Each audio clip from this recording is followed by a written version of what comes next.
Who the Wild Things Are with Ryan McGuire. You gotta listen to your body. Oh my God, maybe, I could get out there, I could do this. Let's take a ride, find your wild side, real stories, see with your own eyes. It's so beautiful. I'm gonna have the best time out here. Yeah, I was in tears. I was like, that's the best, man. Welcome back to Who the Wild Things Are. My name is Ryan McGuire, and I'm here to bring you conversations with the most wild folks on the planet. If you're enjoying the podcast, please leave us a rating and review on your podcast platform of choice. And if you enjoyed the episode, share it with a friend. Appreciate you guys. Let's get it going. I am about to head out into this rainy, crazy weather in Wyoming to hit a really cool bear hunt. But first, I wanted to drop in and talk to you about something that's really important, which is our connection to food. It's estimated that roughly 1 in 3 young people doesn't even understand where meat comes from. If you would have told me that a while ago, that would be possible, I would have told you no way in hell. We've gotten so far away from nature, and part of my goal is to personally reconnect and help others do the same. And we are going to be doing a course this year called From Field to Feast. It's August 20th to the 24th. And on that course, you'll be learning how to slaughter and process a big game animal. That'll be the first 2 of the 5 days. And then after that animal's processed, we'll be doing a 3-day walkabout on the land as a tribe, eating this animal, using it to sustain us, interacting with the natural world, foraging, getting in really cool rivers and swimming pools, and living in a very natural, holistic way. If this is something you're interested in, hit me up. I'd love to talk to you about it personally, or you can visit thesurvivaluniversity.com or visit my Instagram, ryan.quinn.mcguire, and check out the link in my bio. I hope you guys have been enjoying the podcast, and if you're a real one, I'll see you out in the bush. All right, welcome back to Who the Wild Things Are. I am here today with the survival doctor, Mr. Teimojin Tan. Thanks for joining me. Thanks for having me, Ryan. I really appreciate it. That camera looks nice. You got the doctor style camera. Oh, thank you. Thank Going you. through clear. I've had this one for a long time. This is the same exact setup, including the default settings as Bare Essentials. So his DJ is a good buddy of mine. I literally went to Toronto because I'm not a techie guy, and we just duplicated his camera settings. There you go. Yeah. Sweet, man.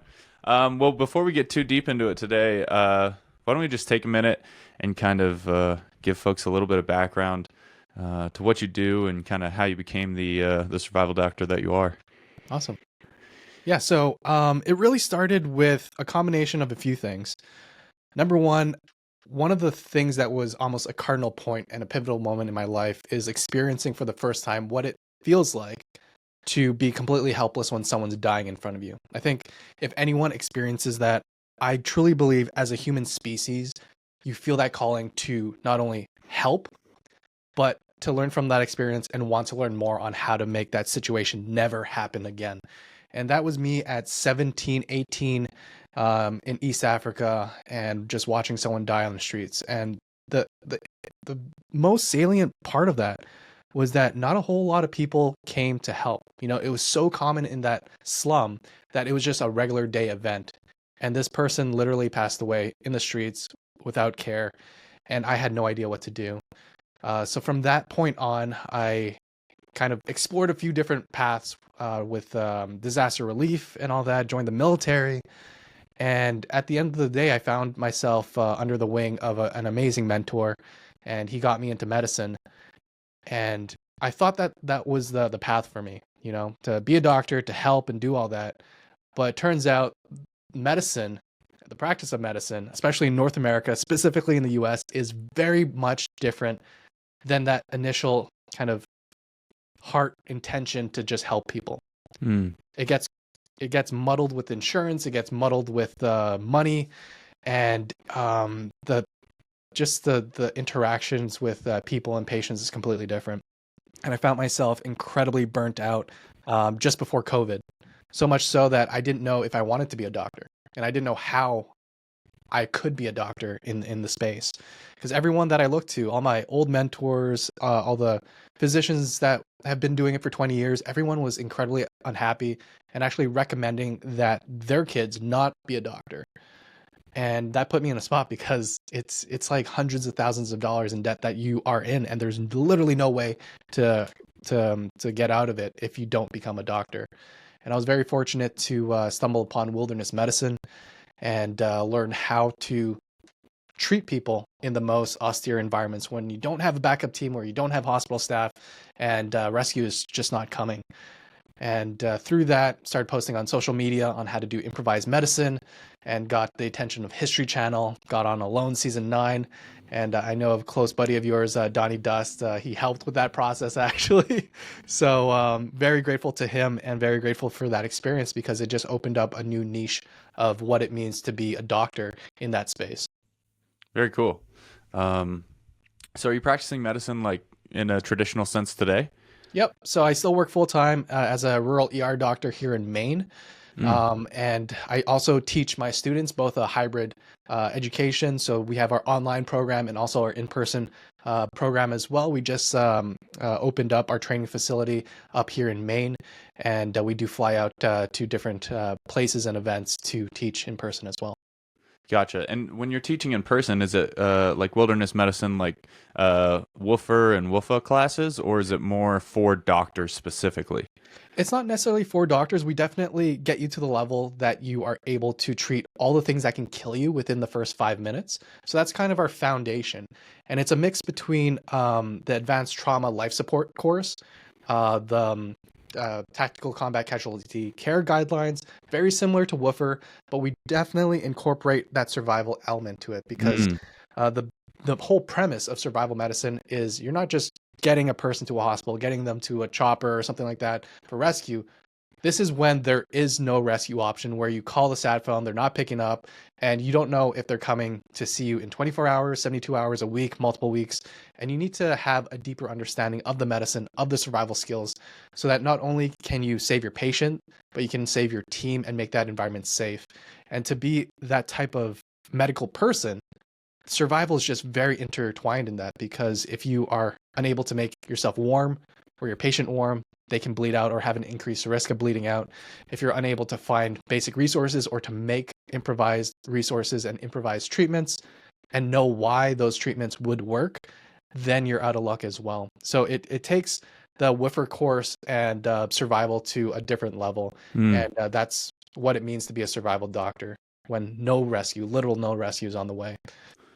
Yeah, that's really important stuff. I know I've had situations. I had a situation where I found a guy stranded in the desert, and he was out of water, couldn't walk, couldn't move, and I ended up running back and forth. I told this story on my Instagram, but back and forth, several times, because the police came. They wouldn't go on the trail because they said it was too dangerous. The firefighters would only walk in a little bit.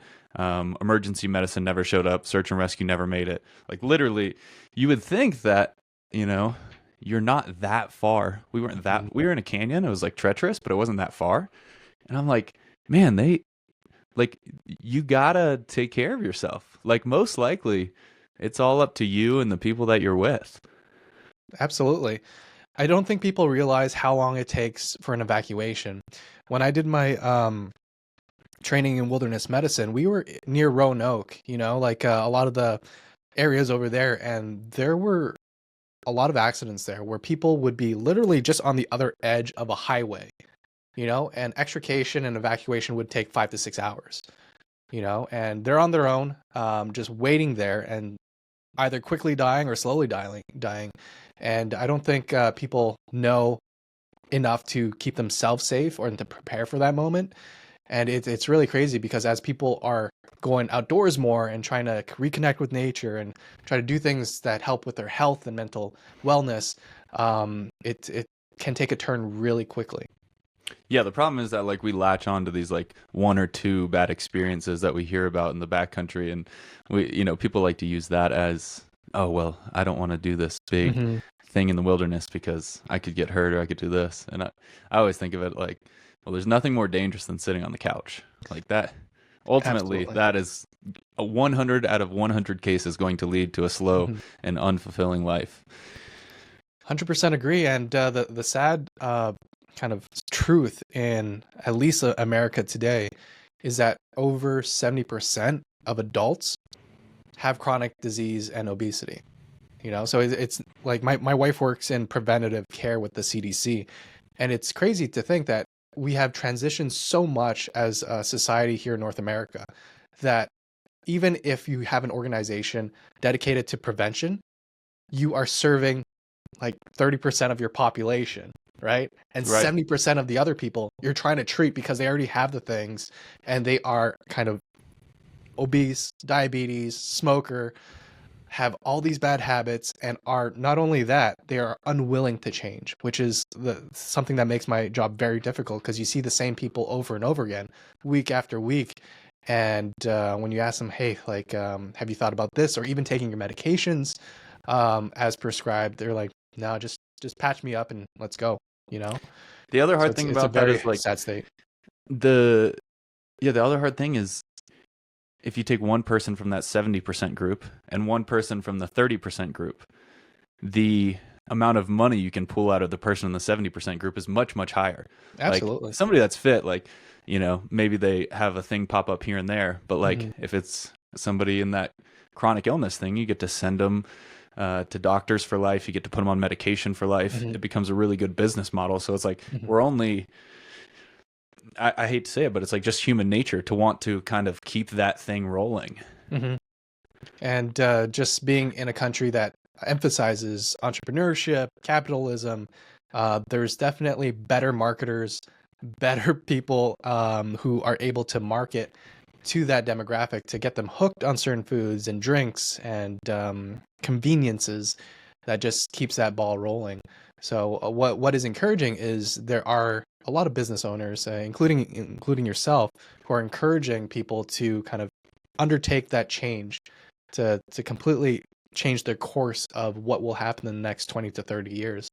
And it really comes down to that mindset change and an identity change as well. It's very hard to tell someone, hey, you're going to change your diet and your activity that you've been doing for the past 20, 30 years. But you still want to be the same person. You got to change who you want to be.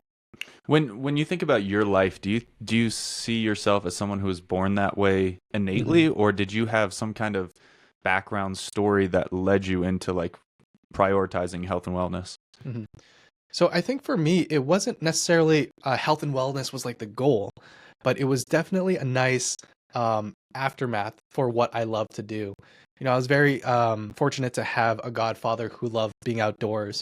He's the type of person who taught me how to catch frogs and make my first fire and to hike the mountains. And just the activity of finding the joy and curiosity of being outdoors was enough for me to pursue like more sports in the outdoors and to travel internationally. And as you probably know, just solo traveling with your backpack all over a country and you're so broke that you have to walk everywhere, like it's very hard to gain a lot of weight on that. And I think just having that love early and fostering the types of activities that get you further into the wilderness, it's very hard to do that and not be fit. Yeah, I that's very kind of similar to my story, which is, like you said, finding a love for the backcountry. And then, you realize you have this like residual level of fitness and you're like, oh wait, I can like apply this to other things. And I didn't really have to, it didn't feel like work to get it. It felt like play. And then it turns out that it kind of takes that place of having to be like regimented. So it's like, it's a good point. If you can fall in love with something active and outdoors, then you don't have to be a lieutenant about your health and wellness. You just go out and you enjoy that thing and you do it regularly, and you'll have that residual health and wellness benefit. And I think the point that you made about regularly, that is something that's so key, because whatever you do, like as long as you're doing something consistently, like that's gonna hold over so much more, because as you're doing things day in and day out, even if it's something that you love, or even more important, something that you might not have that initial draw to do immediately, that a little bit of resistance, as you're doing more of those activities that you're surpassing those little resistance, you're like, oh, that is no longer an obstacle anymore. It's like I know I'm tired, but I'll wake up to go on my walk, or I know that I'm tired after work, but I'll still go to the gym. My gym bag's already packed. And as you're doing that, it just increases your confidence and confidence in yourself to be able to do that type of activity. Because when you talk to a lot of the people who feel like it's impossible for them to do, they've rarely put them in a position. They've really rarely put themselves in a position to do something that they deemed impossible. But it's the moment you do that impossible task, whether it's small or big, that your outlook changes and it widens. Yeah, that's beautiful. I want to double click on the wilderness medicine that you're talking about, kind of taking woofer, with a more like survival oriented basis. Because I guess background for people that are listening to this, what is woofer? What is WUFA? Wilderness first aid or wilderness first responder, kind of the gold standard in terms of certifications for outdoor guides. So if you teach courses, whether it's backcountry skiing, rock climbing, survival skills, you typically have a WUFA or a woofer on the course as kind of the person who can help in an event where medical assistance is far away. Your school, from what I can tell, involves more of a survival component specifically inside of that course. When you think about examples or literal things that happen when you teach scenarios, what are the most common scenarios you guys are talking about? So I would say the most prevalent things of people learning and people who may not be the most experienced in the outdoors and trying to get more experience is one thing that almost always happens is either minor wounds or major wounds. Like we've had students who didn't know how to properly hold their knives or position, and they're not paying attention, and they nick themselves really close to an artery in their legs because they're trying to cut something in between their legs, even though we've told them millions of times not to do that, So in those situations, yeah, we have an option to send them to the ER, and we've had some students, and surprisingly some young students too, kind of muscle up and be like, okay, no, I did that, and it was my bad that I did that. What do I need to know to make sure that wound stays clean? Whether to decide we stitch it or not to stitch it, and what does that look like in a week from now, 10 days from now, where these courses kind of towards the tail end invite the possibility of serious infections, right? So how do we keep it clean all that time, and how do we have the knowledge to make sure that if we don't have, let's say, antibiotics, even topical antibiotics, so like ointment, what in nature has a high effectiveness to make sure that bacteria can't grow in that wound. So it's a combination of a little bit of traditional medicine, but also backed by evidence and research and kind of thought process there. And what is very important is kind of dispelling a lot of myths that a lot of instructors, survival instructors, well-known survival instructors teach that are not only not true, but also can cause harm to your patients. And if you actually use it, you would cause like morbidity if you practice that.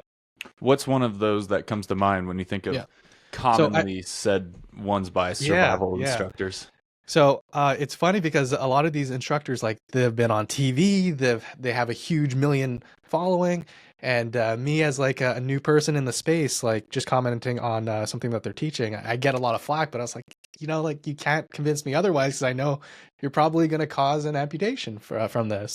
And one of them that comes to mind is someone saying, okay, we always carry paracord. That's like one of the strongest things that you can carry per pound for cordage. If you have a major bleed or massive bleed and you're thinking about doing a tourniquet, you can use the rope as like your bandage for the tourniquet. And really, it just causes more damage, nerve damage, and it just doesn't work. What happens with the rope is it bundles up, and it is fairly narrow, even if you go like several times widthwise, and it initially looks like a 5-inch type of bandage. The moment you use a windlass, it kind of bunches up and gets very, very thin. And the time it took you to wrap around and do all these things, you could have done it properly the first time. And I don't think people realize how fast someone can bleed out with a true emergency bleed. And we've had people in the ER even come in with bleeds like that. And the crazy thing is, even in the hospital, not all staff are super familiar with like how to use a tourniquet or how to improvise a tourniquet. And some places don't have tourniquets in the emergency departments, which is mind blowing to me. It's something that needs to be very, very highly educated on, because it is the one thing that can kill you the fastest in an emergency. What's going on, guys? Wanted to hop on here really quickly just to tell you about the week that I'm honestly looking forward to more than any other week of the year, and that is our Primitive Skills Run, and it's taking place in Colorado, July 2nd to the 6th, so that's the July 4th weekend, and we're going to be celebrating America by being in the beautiful American backcountry, running with ultralight pack-out kits, and living super close to the land. And if you are a runner looking to pick up some practical survival skills, deepen your connection with nature, this could be a great course for you. Or maybe you're just an outdoors enthusiast that's just trying to get into running. Either way, hit me up if you're interested in this course. We can chat about it, or you can learn more always at thesurvivaluniversity.com. Hope to see you guys in the bush. Yeah, that's a great point. When I was trained, we started using those rapid deployment tourniquets that the military uses. So sometimes what I found was it's a good multi-tool, and I'll just wear it as a belt. I know it's not the greatest tourniquet because it does lack the width of like a proper tourniquet. Like if you bought a kit, it would be, like you said, like 5 inches wide or so, and a more robust material. When you think about improvised tourniquets, is your recommendation typically, I know every situation is different in terms of survival, but is it typically try to utilize something that is like a fabric, like whether it's a jeans or a handkerchief or something that's wider? So the idea of improvised tourniquets is you have to base it on concepts. One key concept, it has to be wide. So if you think about like blocking like just air flow from a straw, like a tiny pinch to the straw versus putting it between your palms and compressing it, you can literally try that right now and feel like if you just pinch it with your nails, you're able to blow air through. If you pinch it between your palms, it will be very difficult to have airflow there. Same thing happens with compression of a blood vessel. The wider surface area, the better the compression. So when we take that concept, whatever material you choose, make sure that it's wide enough, even when compressed, when you're integrating it with a windlass. And the second thing is it has to be readily available. You're not going searching for this and taking a minute or not, because it takes a few minutes for the tank to be low enough for your patient to be unconscious. And especially if you find them, they're already at a very low blood volume. So they might lose consciousness very quickly. Their heart might stop. You might have to manage all these things all at once. So really, the materials that you should be using are things that are readily available as you're doing direct pressure. So one thing that should be practiced is as you're transitioning between one hand and the other, putting direct pressure on that wound, can you make an improvised tourniquet with that one other free arm? Or can you ask the patient who's kind of in and out to help you? That might be a t-shirt off your back. That might be something that you can reach down and easily cut through. And for the third thing is it has to have a windlass unless it is specifically manufactured to not have a windlass. If it doesn't have some kind of device that allows you to tighten it, to twist it, the failure rate's over 90%. So the one thing that comes to mind is people who immediately take off their belt and then they try to tighten that. The moment they move, the moment that they bleed enough for their muscle volume to decrease, they're continuing to bleed. And even if the bleeding isn't squirting out of the skin, they can be trickle bleeding and you wouldn't know until they are passed out and in cardiac arrest. So instead of whipping out your belt and doing something, direct pressure, make a proper improvised tourniquet, and reevaluate.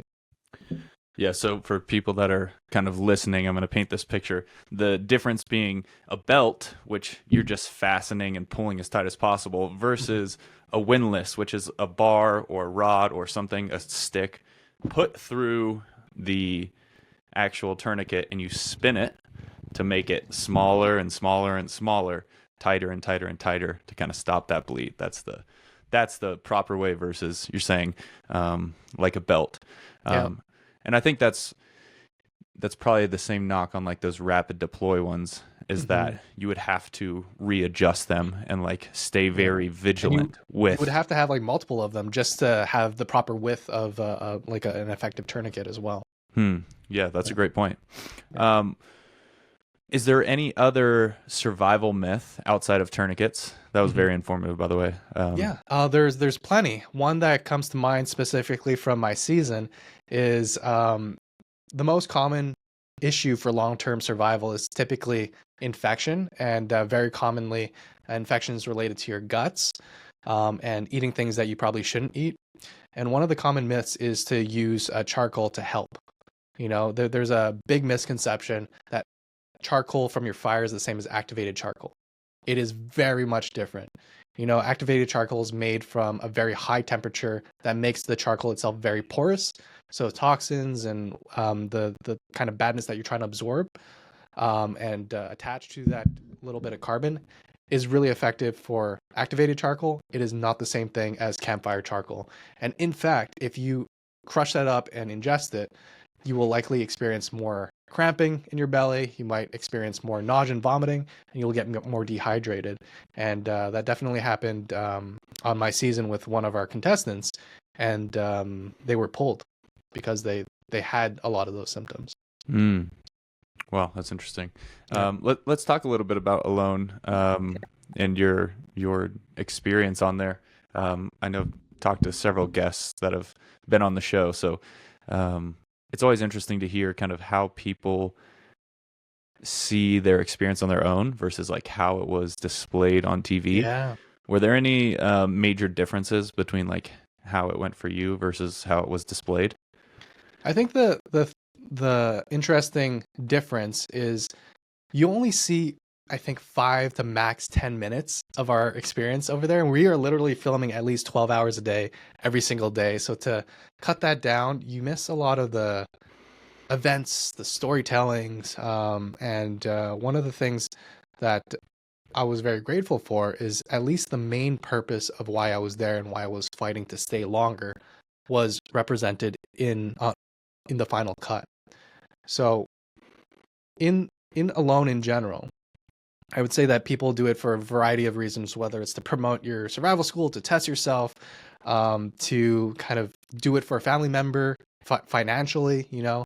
And for me, initially, it was to kind of have that combination and to test my combination of medical skills and survival skills in one context where it was somewhat safe. You know, you had a rescue team, but you had the ability to really go as close to the red line as you're able to tolerate.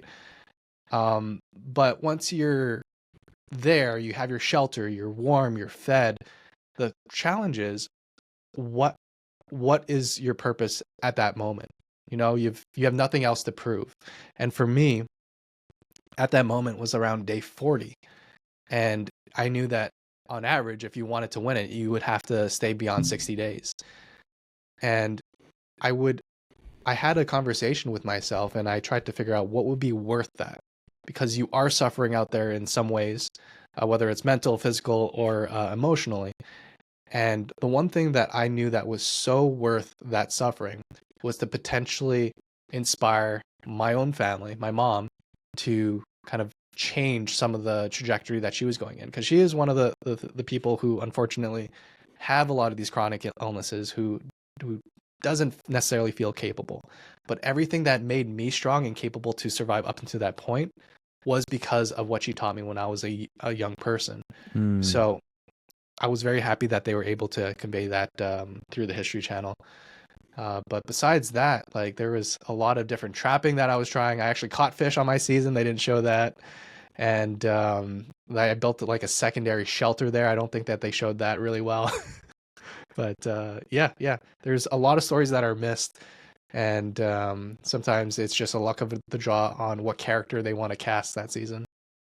What I find interesting about that show, and I only can speak for my own trips, but I think we can imagine what hunger feels like, and what we've all been dehydrated. We've been worn out. People have been tired, sick. Mhm.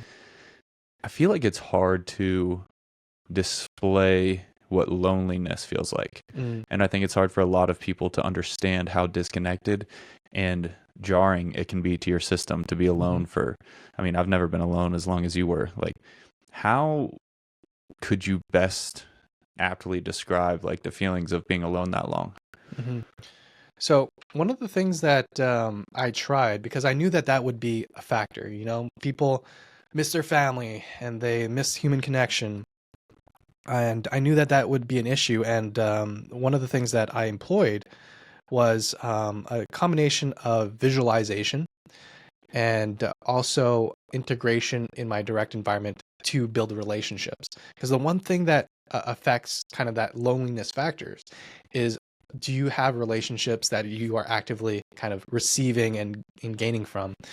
And this is something that I've never done before, but I knew just based on reading on books and also how we treat patients in our clinic, having that would be a huge, huge factor. So I would say that I feel more lonely in my regular day life now than I did on Alone because of what I did on the show. And what I did was, number one, I built relationships with entities that may not be there. So one of the things is, like, I'm not religious. I don't adhere to any type of religion or faith. But one thing that I did was I often talk to not only the ancestors of the land, but also close family that have passed away for me. And not only talking to them, but asking. I think that's the big thing in that type of situation, because when you're asking for, like, hey, I want this resource, or I'm looking for this, like, can you help me out, like scout ahead for me or something like that. And when you find it and when you get that resource, it does feel like someone's watching over you. And that's I think one of the most powerful experiences and feelings that I felt on the show, because the one thing that I didn't feel on the show is alone. I felt more surrounded than I do in my day-to-day life right now, because I had that relation with some kind of higher being that I felt was looking after me. I would literally say, hey, like, I'm looking for grouse. And the next like hour or so, there would be one that pops up and be like, thank you, And it felt like someone was there with me. And that was one thing that allowed me to never feel alone. Now, the second thing was visualization can be used as a tool to kind of distract your mind, but also to kind of imagine and future pace yourself in relationships that give you some kind of relief and calm. So when I was on Alone, my biggest problem was falling asleep, because you have the hunger pains and you're just like, your sleep schedule's all over the place. And every single day around like between 12 a.m. to 3 a.m., it was just really hard for me to fall asleep. And one thing that I did was I visualized what it would be like to marry my girlfriend at the time and to have kids, and what our home would look like, and what we would be doing in the basement, and the little teepees that we would make in the basement, and what it would smell like. And just visualizing that as a movie almost, and going really deep with my senses. And that enabled me to not only feel present in that little movie, but also enough for me to feel a lot of peace. I would say I felt a lot of peace while I was out there doing that. That's beautiful. And I'm curious, do you feel like it made you a more spiritual person after like having those encounters and coming into it kind of without that background? Absolutely. I think it, if not from a spiritual standpoint, then definitely from like someone's out there watching me standpoint, whether it's God or something else, it made me want to kind of connect with that whatever ether is out there. So whether it's in my business and work, one thing that I found super helpful out there is not to think it, but also to speak it into the world. It primes your attention to notice the things. So if you think of if whatever you think is out there looking after you or observing your life, if you're asking for things, your attention becomes primed to receiving. And I think when you receive it, it just it's one of the reasons why I think a lot of people have faith. It's because when they experience that, it almost feels like undeniable evidence that there is a higher being and a higher purpose. And I think that's incredible. And I encourage anyone to do that, whether they're an atheist or not. Yeah, and for me personally, I think it's easier to feel that in the bush, and I feel like a lot of the folks that I've talked to have been on alone or just done their own wilderness survival stuff. A lot of them, like Jordan Jonas comes to mind, or Roland, talk about a relationship with God being some kind of underpinning, call it the universe, God, the ether, whatever, but a higher power being kind of an underpinning of strength and resilience in that scenario. Absolutely, because it is crazy, especially as a medical professional or someone who's base a lot of their actions and informations and recommendations on evidence. And when you think about this, there is so much your spirit and your body and your mind can push that you don't think is possible. You know, I think this was a nice mistake, or I don't know if it was a mistake, but I didn't know how many calories were in different animals and plants. So I thought I was being fed, you know, I felt like I was being fed. I was eating 2 to 3 times a day, almost every single day when I was out there. But when I went down back and I talked to Dave Holder, who's our survival expert, it was like, oh, this was actually that amount of calories, which was like 300 calories a day. You know, so 1/10 at the bare minimum of what I needed to like just maintain my weight. And I was like, I was working with 10% and I was hunting, I was trapping, I was doing all these things for a very long time. And I was doing it because I felt an energy within myself that said like, oh yeah, you can definitely do that, you know? And if I were to base it just on science and just on like, oh, you need these amount of calories to live and to survive, I would have given up way sooner. You know, so there is something that can push you. And a lot of that something, I think, is rooted in faith. I'm always interested for like big brain dudes like you that spend a lot of time outdoors, how you balance like science with intuition, because the beginning of your story sounds a lot like science and the latter half sounds a lot more like intuition. And it's like where do you decide which level or which framework to apply to the situation? That's such an excellent question, because like everyone has their framework, everyone has their approach. I'm sure a lot of the people who do experiences like that, they go in with like a kind of like a template or an approach to do what they need to in that survival situation or long-term living situation. And I think my approach was, okay, we have the things you need to do for survival, but I know this mental game is going to be affecting me. So at the same time, like the way that I'm talking to myself, the way that I'm approaching things, even if you don't do it on a regular basis, because I don't normally do it prior to this, and still today I feel like I slack a little bit, but I was trying to do every single good thing that your psychiatrist or therapist tells you to do, so that when I reach those hard parts where I know that I should quit and it doesn't seem logically possible, that if I feel like if I'm able to do it because of these beliefs and because of this overpowering support, that I'll just do it. And if I can do it, that means I could have done it, you know? So it was a very cool experience. Even at the end, you know, I was falling down and feeling so weak that I wasn't sure if I would fall down while walking. You know, I've picked all the little branches off and everything was barren. There was literally no animal sounds around me because I've taken the majority of everything that was around me. And I thought like, hey, for my story to end the way I wanted it to end, to give the message that I wanted to give, I needed to end on my own terms, and I needed to come out strong. And even though I felt that weak, something kind of came over me like a blanket, and I was still able to pull all my equipment out, like 60, 70 pounds of equipment out on a sled that I made on my last day, because I felt like overpowered with something that I knew like wasn't logical. And I'm very grateful that I felt that way, because I was able to give that message to my mom, give that message to the hundreds of thousands of people who viewed my story out there, and it made the whole experience worth it. How did that leaving on that positive note kind of set the stage for what came after Alone? Mm. So I think it definitely changed how I teach and what I emphasize in survival, and also in managing stressful environments, because I would say the survival psychology in my teachings and in my school is very, very pronounced. And it also has helped me to kind of temper a lot of the uncertainties in my business, in my life, in my relationships, um, because of how tough that situation was, and how aggressively I was being kind to myself. So I know a lot of people have their inner monologues, and I'm very grateful that mine is very kind.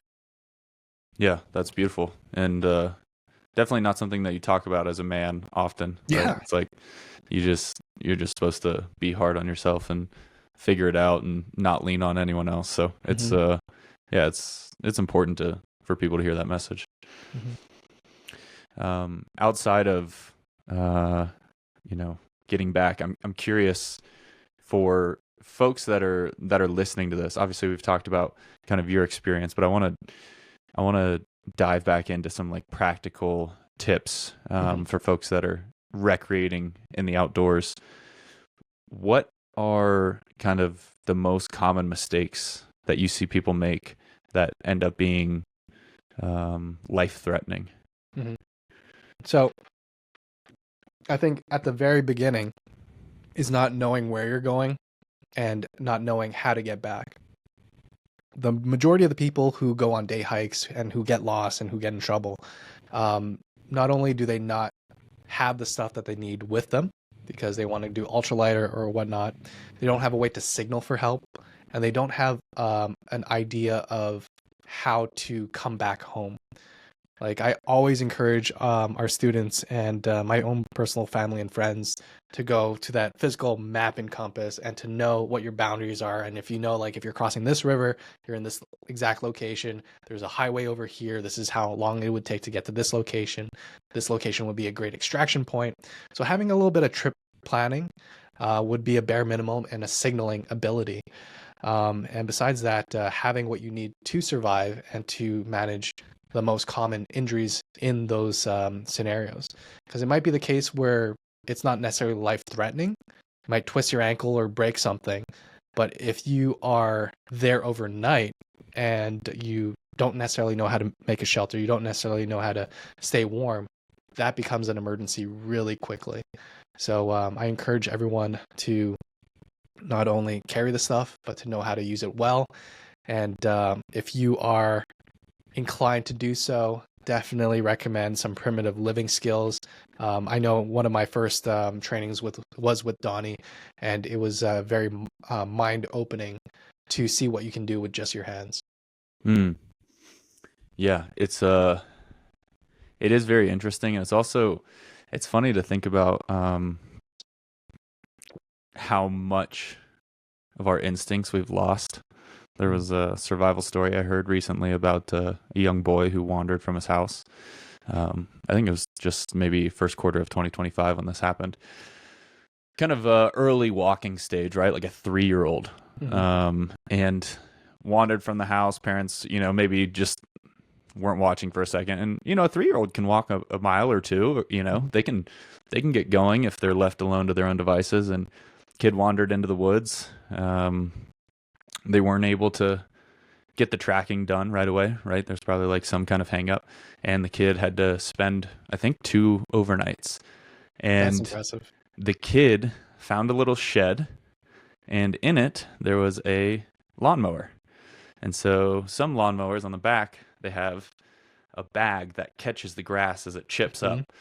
This kid tucked himself into the bag with all the insulation and just laid there in this blanket of grass until the dogs or the trackers were able to get there and find him. And I'm just like, that is the most brilliant, simple shelter and warmth technique that you could possibly think of. And it was a 3-year-old who's not basing it on any knowledge or wisdom, purely instinct. Mm-hmm. Yeah. That's awesome. That's an amazing story. I'll tell it to my kids one day. Yeah, it's really cool. I had another friend tell me a similar story where they lost their dog. Their dog walked off, and it was a black poodle, kind of longer hair, smaller dog, and they couldn't find it. They live in a really rural area in western Colorado, and then all of a sudden they get a call from the farmer down the road, and this dog had been gone for a week, and he had found other black sheep and just tucked in with them, like Nice. larger black sheep that were getting taken care of, and they didn't even notice that there was a poodle in the black sheep. They just thought it was another black sheep, but it was a dog the whole time. So yeah, it's just funny to think about animals or children or like all these creatures that are just instinctual and kind of how they're able to survive using instincts. And now we've kind of lost those instincts so much to the point that we have to reach out to people like you to teach us these things that once were probably ingrained in us. Absolutely. And I think we don't necessarily give ourselves the opportunity to practice those instincts as well. Like my wife is definitely, I would categorize her as a city person. And when we walk in nature, it's like completely different. It's like A to B, our objective is to get to this location. I'm just like, I just want to not do anything and just walk and listen and to observe and to experience this, And I don't think a lot of people give themselves that opportunity to just completely immerse themselves and not think about anything and just take all that nature has to give. And with those, you see the little hints of life and opportunity and peace. Yeah, and I think one of the easiest ways, most practical ways people can do that is, at least in places where it's encouraged, to hike off trail. I think part of the problem is so many people are used to recreating in places where there's just constantly stay on the trail signs, right? And you just like, okay, I follow this path, and I know I walk up this path, and I walk back down this path. And I think that's a beautiful thing, and I also do that kind of recreation. But it's beautiful to like turn into the forest and just like let your gaze go wide and be like, oh, this is like its own world, its own ecosphere. Maybe I could just wander through this and just figure it out. Obviously, I think if you're not comfortable with navigation, that's where getting off trail can. I know so many hunters every year this happens to, because hunting, you can't really follow trails, right? You got to go get the animals. And there's always hunters that go missing for a couple days, and they usually come back reporting the same story. What happened? Oh, well, I thought I knew where the trail was, and then I couldn't find the trail. Yeah. And now they're in a survival situation. I'm sure you've seen that as much as anyone. Yeah, absolutely. What's the moment kind of in the wilderness that has been the biggest impact for you? Like the most life-changing moment? Was it on alone, or was it elsewhere? I think the one thing that on alone that was different than anything else that I experienced was actually taking life. I've shot my recurve for 7 years up until that point, but I never hunted before. And I think anyone who's doing it for the first time, whether you're a hunter or not, like there is some remiss of taking a life, especially a life that isn't necessarily going to feed you forever, And there was one moment on the show where I got a squirrel for the first time, and it was amazing because I've been craving red meat for the longest time, and I got that. And then I noticed like its friend, that they were always a pair every single day. They were going around, and it kept on looking for it. It kept on chirping and kept on looking for it. And that gave me a tremendous amount of gratitude for what it takes for me to survive.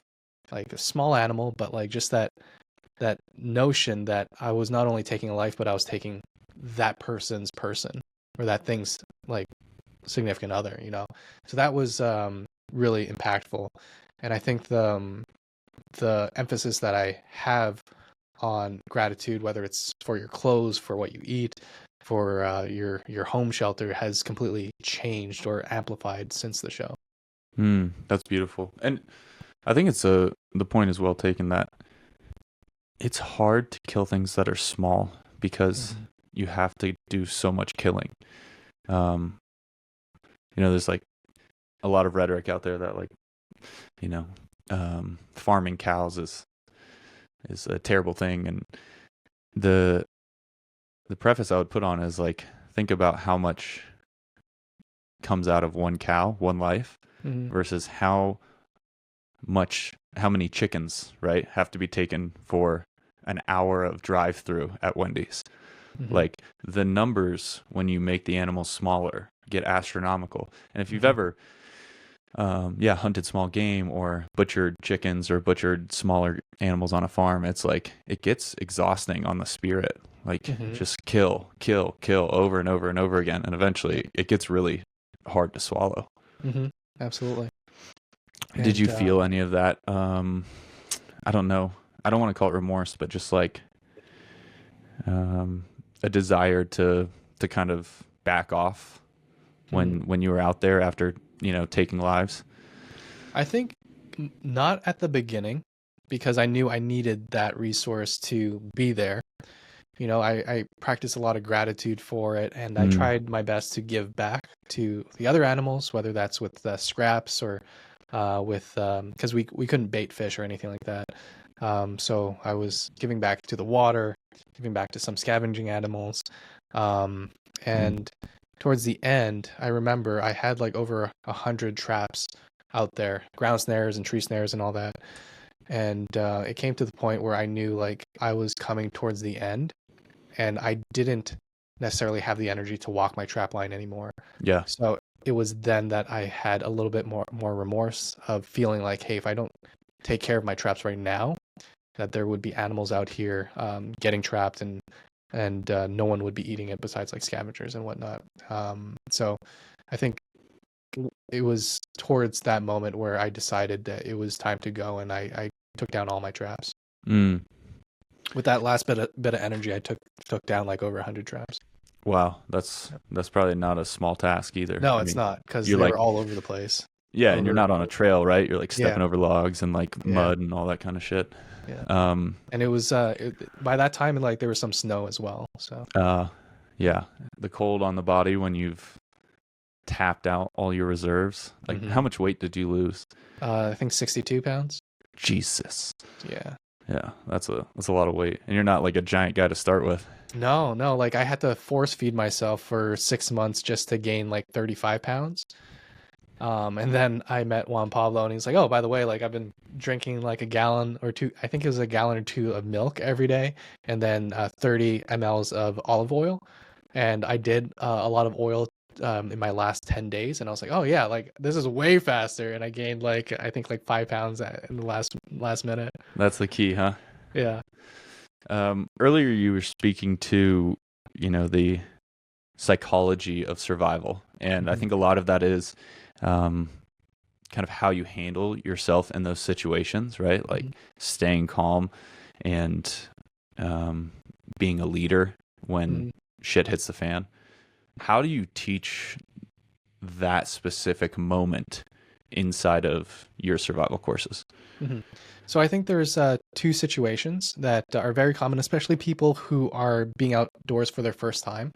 We see some hesitation with sleeping outdoors for the first time, especially like on uneven ground, if they're doing like some debris shelters. And then the second situation is managing, even though it's a simulation, whether it's with fake blood or not, there is hesitation to kind of go through what you need to save that person in that moment in a timely manner and to delegate information. There's always that like initial like hesitation. Am I doing this? What am I doing? What do I do? A situation. So for breaking down survival psychology and specifically coping strategies for those situations, we typically teach the coping mechanisms and coping strategies for your first night in the wilderness, and how to calm your mind down through different breathing exercises and meditation practices, and kind of introducing concepts of visualization and grounding. And at the same time, that's to relax. The second moment is how do you do that same thing very quickly in an incredibly stressful, high stakes situation? So we practice that as well during our simulation training. And the whole goal is not necessarily to do all the things, but to start doing the things, but then really focus on what can you do to immediately bring your heart rate down, get that level head, and not have that very narrow vision. Because if you miss something in a true medical emergency, like it goes to crap really, really quickly. So yeah, that's kind of the framework that we use on our short-term survival psychology type of stuff. And then as we have students who want to do longer-term stuff, we talk about our longer-term coping mechanisms. When you think about like situation assessment for specifically like the survival medicine stuff, what kind of framework do you guys teach for that? Mm-hmm. So the ATLS, that's out of the American College of Surgeons, is kind of the standard of what we use here in emergency medicine and trauma surgery. The marched algorithm typically used in the military, law enforcement, and that type of thing. What I've seen over the past few years is the sequence of things kind of changes a little bit, and bleeding has definitely been to the forefront. So when we think about like our A, B, C, D's, E's, now they have an X in front of the whole algorithm meant for exsanguination or bleeding. Similar to March, they do that. But the one thing that I don't necessarily like about the March algorithm, just from an acronym to remember things, is the H stands for like 3 different things. You know, your head injury, your hypothermia, your hyperthermia. So what I like doing is to expand that a little bit and have a separate category for exposure and also debility. So it's the marched ED algorithm for our students. And that's just a framework to make sure that you're constantly reevaluating. Did I do the M? Did I do the A? Did I do the R? Because even if you come up upon a patient who's unconscious, your first impression might be to do a C or an A, but when you say C or an A, like explain the circulation versus. Yeah, so circulation, basically if they don't have a pulse, their heart probably isn't working, and you have to immediately give high quality chest compressions. And then at the same time, you might want to evaluate their breathing at the same time, because if they're not breathing, oxygen isn't really flowing. And that would be airways A. Yeah. Right? In March. Yeah. So you got your airway, your breathing, your circulation. So if the person's unconscious, typically people go right into airway and breathing and circulation all in one go by like feeling their pulse, listening to their breath, and looking at chest rise. So you can do all 3 in one instant. But at the same time, if they are in a rest or completely out of it because they have a puncture wound in their back because they fell from rock climbing, and they have a punctured lung and it's bleeding into the lung cavity, if that's missed, that's a big deal, because no matter how many chest compressions you give, even with medications, if that is missed, and this becomes very prevalent in the emergency department, that patient dies. And then you have to find out in the autopsy that, like they actually had this. And that's the big thing. I know we're talking to an audience that may be in the outdoor space, the bushcraft space, but these skills follow you in your everyday life. And it is absolutely heartbreaking for me to receive a call from the ambulance saying, can we stop our resuscitation? We've been working on this guy for 45 minutes. And when I listened about the details, like, we got there in 15 minutes. The wife didn't know what to do, and they were basically hypoxic for like 15 minutes.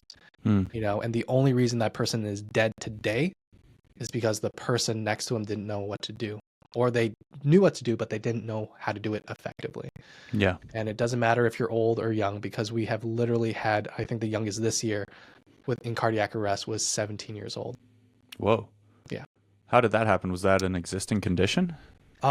So the only thing that we knew was he was a type 1 diabetic. Okay. And was feeling off. Mom drove him, and he stopped breathing, and his heart stopped in the parking lot. Whoa. And we were able to do all the things that we need to do in the parking lot. And if they were 3 minutes later, he would have probably been brain dead. Wow. Yeah. I mean, that's amazing. Also terrifying, but amazing. Yeah. And same thing for athletic people too. Mhm. My buddy ran into the same situation. He was in a half marathon in New York. Lady collapsed right in front of him in cardiac arrest. A fit person, Mhm. cardiac arrest right in front of him, and she only survived because he was right behind her.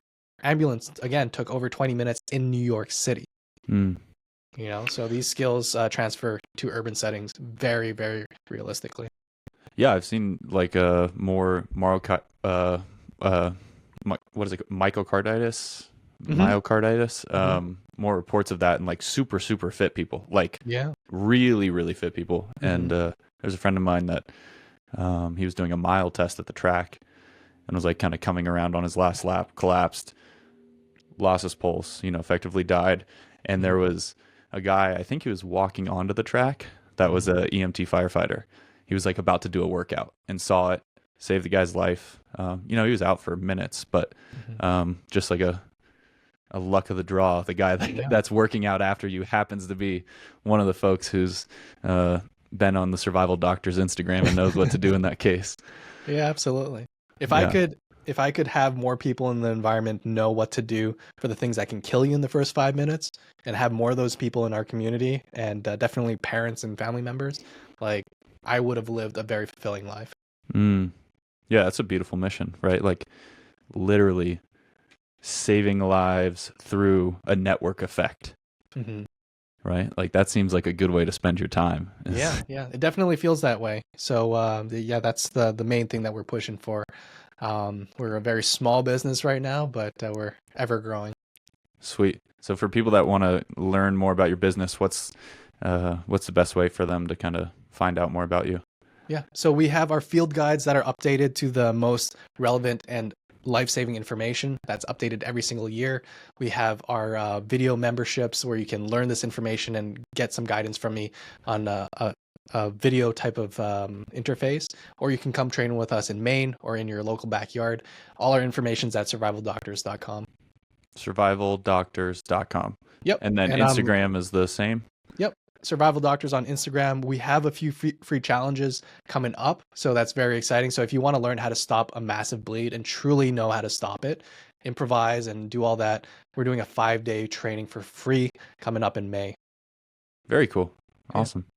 All right. Well, I've had an excellent time. I feel like I've learned a lot, both about you and about emergency medicine. So, Thank you. yeah, appreciate you coming on here and sharing all your wisdom with us. Thanks for having me, Ryan. All right, guys. Till next time, stay wild.